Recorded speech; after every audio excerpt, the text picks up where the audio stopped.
Bom, antes de mais nada, obrigado Marcos, Mari, para mim é um prazer partilhar dessa mesa. Eu realmente tem 3 páginas de anotação aqui que eu não ia perder a aula da Cláudia, né? Sempre uma oportunidade enorme de aprender com ela e para mim eu me sinto um privilegiado de partilhar esse espaço, porque é uma mentora nesse campo de educação. Bom, antes de mais nada, eu sou filho da escola pública. Eu sou morador de favelas daqui de São Paulo durante a minha infância e começo da adolescência. E naquela época o nosso plano de carreira começava com roubo de toca-fita até assalto a banco. Esse é o cenário da periferia. E o que me tirou de lá foi a escola. Então, o que eu saí desse lugar, desse ambiente deletério, foi justamente a educação, que me proporcionou ascensionar e mudar, transformar a minha vida e do entorno das pessoas que estavam comigo. Acho que alguns aspectos importantes da pergunta do Marco, eu sempre escutei que o Brasil é o país do futuro.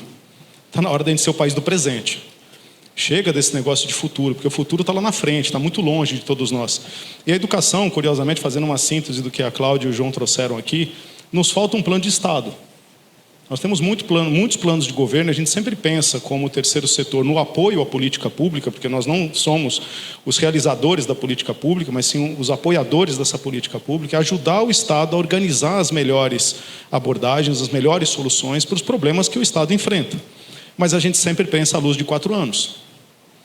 Porque e se mudar o governo? Tudo aquilo que foi feito até então, se vier uma oposição, ele vai descontinuar para dar a sua cara. E nós, enquanto sociedade civil, falando de um papel importante do nosso lado, é cobrar educação consistentemente. Usando a Copa, e não é nenhuma crítica, mas nós vemos uma mobilização para as figurinhas da Copa. Quantos de nós leram os planos de governo e cobraram um plano de governo para a educação? Tanto nas esferas federais, estaduais, municipais, em qualquer que seja a eleição maiorista ou minorista. Então, é chamar-nos a esse papel também. Para essa educação do nosso país, a educação mais equânime, um país que seja um país de oportunidade a todos, a gente consiga nivelar nas bases de entrada. As políticas afirmativas são fundamentais para reverter esse quadro de distorções. Mas a gente precisa atuar na base, a gente não pode esquecer de atuar na base, criar oportunidades de igualdade desde a primeira infância. A Cláudia trouxe uns dados importantes, né, de queda de aprendizagem, principalmente educação infantil e Fundo 1 e 2, mas tem um dado crítico também, né, Cláudia, de abandono no ensino médio. O último dado da pesquisa do INSPER apontou ali para 30% dos jovens do ensino médio, 6,5 milhões de jovens dizem que não voltam para a escola. Então são dados críticos que a gente precisa trazer luz e atuar com mais propriedade, construindo em cima da fala do João, em cima de dados e indicadores objetivos. As decisões sobre educação não podem ser decisões intuitivas. Nós achamos que esse é o caminho. Não, quais dados a gente tem que corroborar essa visão? E nós temos experiências belíssimas dentro do próprio Brasil. O Brasil pode aprender com o Brasil. Temos os cases internacionais de sucesso, sem dúvida alguma. Temos o famoso de Sobral, mas você tem Espírito Santo, você tem Piauí, você tem Manaus. Nós temos cases no Paraná, Santa Catarina. Tem vários estados e várias regiões do Brasil construindo soluções belíssimas para a educação que destroem a falácia de que a educação só se muda de geração. Esses estados que eu citei aqui, só para citar um, o Espírito Santo fez uma revolução no ensino médio em 4 anos. 4 anos. Então não precisa de uma geração, 10 anos, para alterar o quadro educacional. A gente consegue alterar isso com boas políticas públicas, com o engajamento da sociedade civil, com gestores realmente comprometidos com essa causa da melhoria da aprendizagem. Então esse é um aspecto extremamente importante no que diz respeito à educação do futuro, do presente. Educação do presente.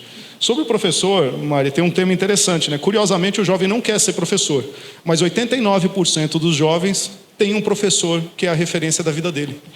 Olha que paradoxal isso. 89%. Nós tivemos uma pesquisa agora, junto com Todos pela Educação, o Instituto Natura, de escuta da percepção dos jovens sobre ensino médio. 89% têm um professor de referência na sua vida. 89%. Eu tenho a minha professora de matemática lá de trás, que me testava. E ela foi responsável por eu seguir o curso da engenharia. Então todos nós temos um professor de referência. Por que a gente não quer ser professor? Porque a carreira não é valorizada, dentre outros fatores. Não se enxerga essa síndrome do coitadismo, da vitimização negativa, tóxica.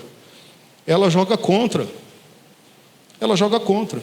Então, quando eu olho esse aspecto do aluno ter o seu professor de referência, a gente precisa ressignificar essa relação, trazendo uma percepção de que ele pode sim ser um agente de transformação, usando as palavras aqui do João, um agente de transformação da sociedade na qual ele está inserido. Outro dado que é interessante, os jovens querem uma educação voltada para o trabalho. 80% dos jovens do ensino médio. 80%. E 70% deles falaram que querem escolher os seus caminhos formativos. Então a gente tem que olhar para esses aspectos da nossa educação e da importância desta figura dentro da sala de aula, que precisa ser preparada. E, no entanto, na formação inicial, a gente coloca uma nota de corte de 450 pontos. Gente, 450 pontos para ser para vocês, tem que acertar 45% de uma prova para se habilitar a carreira de docente. Se não dá um pouco de vergonha em vocês, dá em mim. E eu fui professor da rede pública também, dei aula de matemática e física. Então, é interessante observar que parece paradoxal todo esse cenário que nós temos, dada a importância dessa figura em sala. Se tem algo que essa tragédia humanitária que nós vivemos nos apresentou, a importância da escola e a importância do professor. Se essas duas coisas não ficaram claras, eu sei que é novidade para vocês, mas vou deixar claro agora. O professor e a escola, cara, tem que estar aberto. O Brasil foi o país que teve o maior tempo de escolas fechadas. Isso é completamente paradoxal. Então a gente tem um tema estruturante na educação que eu organizo dessa seguinte forma, não que seja fácil, é um problema complexo, e toda solução simples para um problema complexo vis-à-vis está errada. Então a gente tem que olhar diferentes dimensões desse processo educacional, desde a formação do professor, o ambiente em sala de aula, a valorização da sua carreira, conteúdos. Aí criaram uma panaceia, e olha que eu estou aqui, não vou fazer jabá, né? Criaram uma panaceia que a tecnologia vai resolver tudo. Não vai. Notícia ruim. Se tecnologia fosse resolver tudo, cara, vamos dar uma Barça para cada aluno e fecha as escolas. O trem vai funcionar, ele vai ler aquele negócio lá e vai estar sabendo tudo o que está acontecendo ali. Tecnologia não é essa panaceia, mas ela pode sim impulsionar muito o processo de alfabetização, ela pode impulsionar muito a inclusão da sala de aula, os processos produtivos, trazer uma formação mais conectada à necessidade do jovem e principalmente potencializar as metodologias ativas. Então passa por todo esse processo. E aí por que eu trouxe tecnologia? Porque eu tenho que preparar o professor, aquela pessoa que fecha a porta da sala de aula, e ele teve 16 módulos teóricos na sua formação e 3 práticos. Acendeu a luz da sala de cirurgia, ele vai lá no Google e vai consultar. Cirurgia para aneurisma, como eu faço? É isso que a gente faz com o professor. Então, jogá-lo dentro da sala de aula sem essa preparação, para mim, é a receita do fracasso que a gente vai obter. Agora, de novo, nem tudo são tragédias, acho que a gente tem ganhos significativos na nossa educação. A sociedade nunca foi tão organizada quanto agora, convergendo em pautas comuns. Nós temos uma participação da imprensa nesse diálogo, as redações nunca foram tão pautadas no tema da educação, e nós, como sociedade, estamos cobrando a educação do Estado.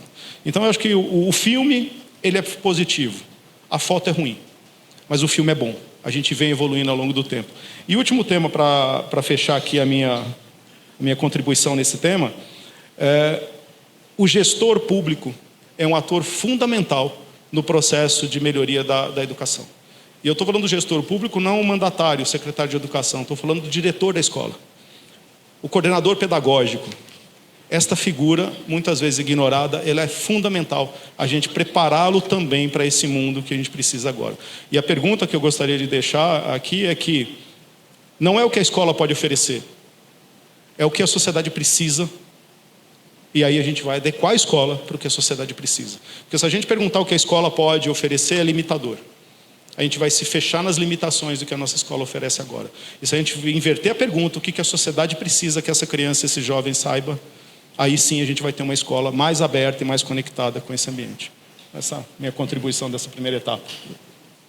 Muito obrigada a vocês três. A gente já deu para anotar muita coisa já, né? Foi só a primeira pergunta. Quero aproveitar aqui para fazer um merchanzinho do bem. Merchan não, vou abrasileirar o tema, fazer um jabazinho do bem aqui. Porque a gente está falando de professores e o Instituto Península, em parceria com o Movimento Profissão Docente, que é uma coalizão de instituições que pensa a agenda do professor, lançou no último mês um livro chamado Professores em Foco. São 80 artigos escritos por alguns dos maiores nomes da educação no nosso país. E a gente escolheu essas pessoas para produzir um artigo muito breve que respondesse essa pergunta: por que professores são importantes para o desenvolvimento do nosso país, para a criação desse plano de país. E esse livro é gratuito e pode ser baixado por vocês no site do Profissão Docente. Digita lá no Google Profissão Docente, /Professores em Foco, e ali tem reflexões interessantíssimas que passam por todos esses temas levantados aqui pelos nossos convidados. Então, eu queria emendar aqui, o Américo falou de tecnologia, então eu queria perguntar para você, Américo. Eu ouvi um professor falando nessas últimas semanas que a gente estava vivendo num mundo em que a gente discutia a realidade virtual e que agora a gente vive num mundo em que a gente passa a viver uma virtualidade real, cada vez mais, né? E que existe muita diferença entre isso. Muito bem, antes da pandemia, a gente tinha já um conjunto de alunos digitais sendo educados por professores analógicos, com alguma resistência, menor ou maior, à tecnologia de uma maneira geral. Queria te perguntar se você acha que a pandemia mudou isso, né? E uma outra pergunta é, você começou a tocar nisso na sua fala, mas assim, qual é o papel da tecnologia? Tem uma discussão hoje se a gente deve conectar as escolas ou se a gente deve conectar os alunos. É um falso dilema? É um dilema real? Qual é o papel? Legal, depois para a Cláudia, né? E João também. Não tem pergunta fácil. Bom, eu acho que a pandemia mostrou a importância da inclusão tecnológica, mas, de novo, não é a panaceia, não é simplesmente algo que a gente coloca lá na escola, liga uma banda larga e o aluno vai aprender por osmose. Não vai funcionar assim. Eu acho que o processo de você conectar a escola primeiro, e aí eu vou falar numa ordem aqui, que não é uma ordem linear, mas eu acho que a tecnologia tem que chegar primeiro na escola, você conectar o ambiente escolar. Porque através da conexão do ambiente escolar, eu consigo transformar a escola num espaço de aprendizagem híbrida. Então eu posso levar esse aluno para dentro da escola numa visão de educação em tempo integral e potencializar os processos de aprendizagem através da participação desse aluno em outras atividades que não a aula, como a Cláudia bem exemplificou. Então a escola pode ter um laboratório de tecnologia, um espaço maker, um laboratório de arte, porque faz parte da construção da educação no ponto de vista da cultura, essa abrangência de conteúdos e abrangência de disciplinas para você desenvolver capacidades, não só os conteúdos propedêuticos, mas capacidades também de correlações das pessoas entre si, as competências socioemocionais. Então, acho que conectando a escola, a gente começa a criar uma cultura digital. Uma cultura digital através do espaço de formação do professor, uma escola que tenha a banda larga de boa qualidade, equipamentos disponíveis aos professores, essa tecnologia colocada a serviço da aprendizagem, então tem toda uma preparação do corpo pedagógico para receber esses equipamentos e esses devices dentro de sala de aula, e aí sim a gente consegue evoluir para a geração da cultura no aluno.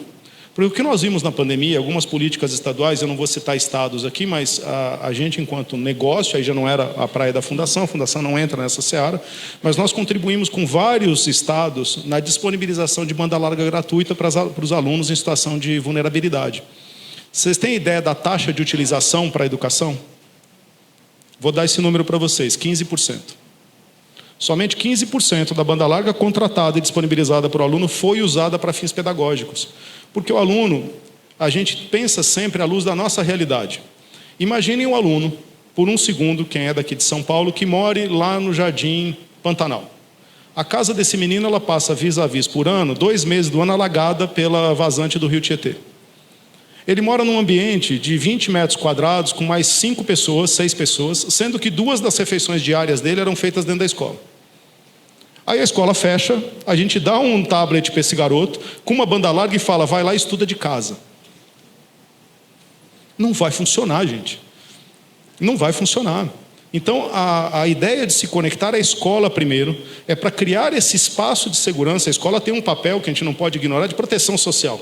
Então, trazer esse aluno da periferia para dentro do ambiente escolar, ainda que não seja um espaço onde ele tenha uma aula formal, tal e qual a gente imagina, mas um espaço híbrido, onde ele possa realizar suas atividades com algum grau de acompanhamento e criar a cultura digital nesse ambiente escolar. Então, a partir desse novo modelo, que a tecnologia entra, eu penso numa escala evolutiva, Mari. Você conecta a escola, prepara o professor, cria cultura no aluno de utilização a serviço do seu autodesenvolvimento, da sua aprendizagem, baseado num roteiro.